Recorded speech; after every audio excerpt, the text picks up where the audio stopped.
राम को वनवास क्यों जाना पड़ा? यह कहानी महाभारत और रामायण के घटनाओं से जुड़ी हुई है।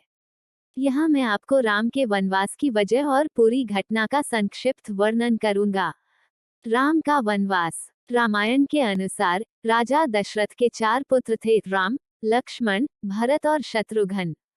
राम को उनकी पत्नी सीता के साथ अयोध्या का राजा बनना था, लेकिन इसके पहले की घटना ने उन्हें वनवास में भेज दिया। कहानी की शुरुआत।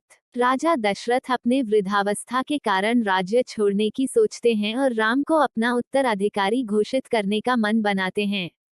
लेकिन दशरथ की दूसरी पत्नी कौशल्या की मां मंथरा राम के उत्तराधिकारी बनने के फैसले से नाखुश होती है।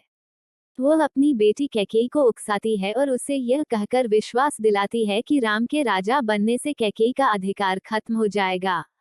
मंथरा के कहने पर कैकेयी ने राजा दशरथ से 2 वर मांग लिए थे। 1. राम को 14 साल का वनवास भेजना।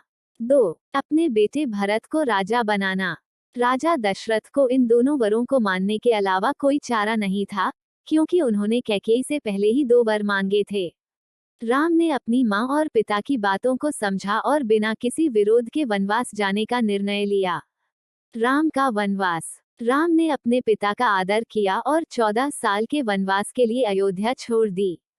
साथ में उनकी पत्नी सीता और भाई लक्ष्मण भी गए।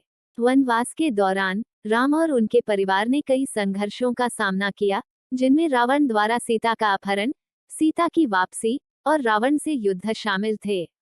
निष्कर्ष। राम का वनवास उनकी धर्म, नैतिकता और परिवार के प्रति अपनी निष्ठा को साबित करने के लिए था। वो अपने पिता की इच्छाओं का पालन करने के लिए वनवास गए, ताकि वह अपने पिता की प्रतिष्ठा और निर्णय का उल्लंघन न करें। उनका जीवन एक आदर्श है, जो हमें सिखाता है कि कर्तव्य और निष्ठा हमेशा सर्वोपरि होते हैं। इस प्रकार राम का वनवास एक महान धारा और आदर्श के रूप में हमारे जीवन को प्रेरित करता है।